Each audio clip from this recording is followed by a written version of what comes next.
Sejumlah warga Iran berkumpul di ibu kota Iran, Teheran, menyusul serangan balasan yang dilakukan Iran ke Israel pada Sabtu malam.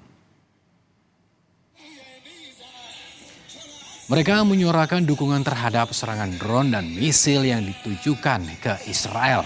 Iran mengklaim tindakannya ini sebagai bentuk pertahanan diri, mengingat serangan ini merupakan balasan atas serangan yang diklaim telah dilakukan Israel ke gedung konsulat di kompleks kedutaan besar Iran di Damaskus, Suriah 1 April lalu.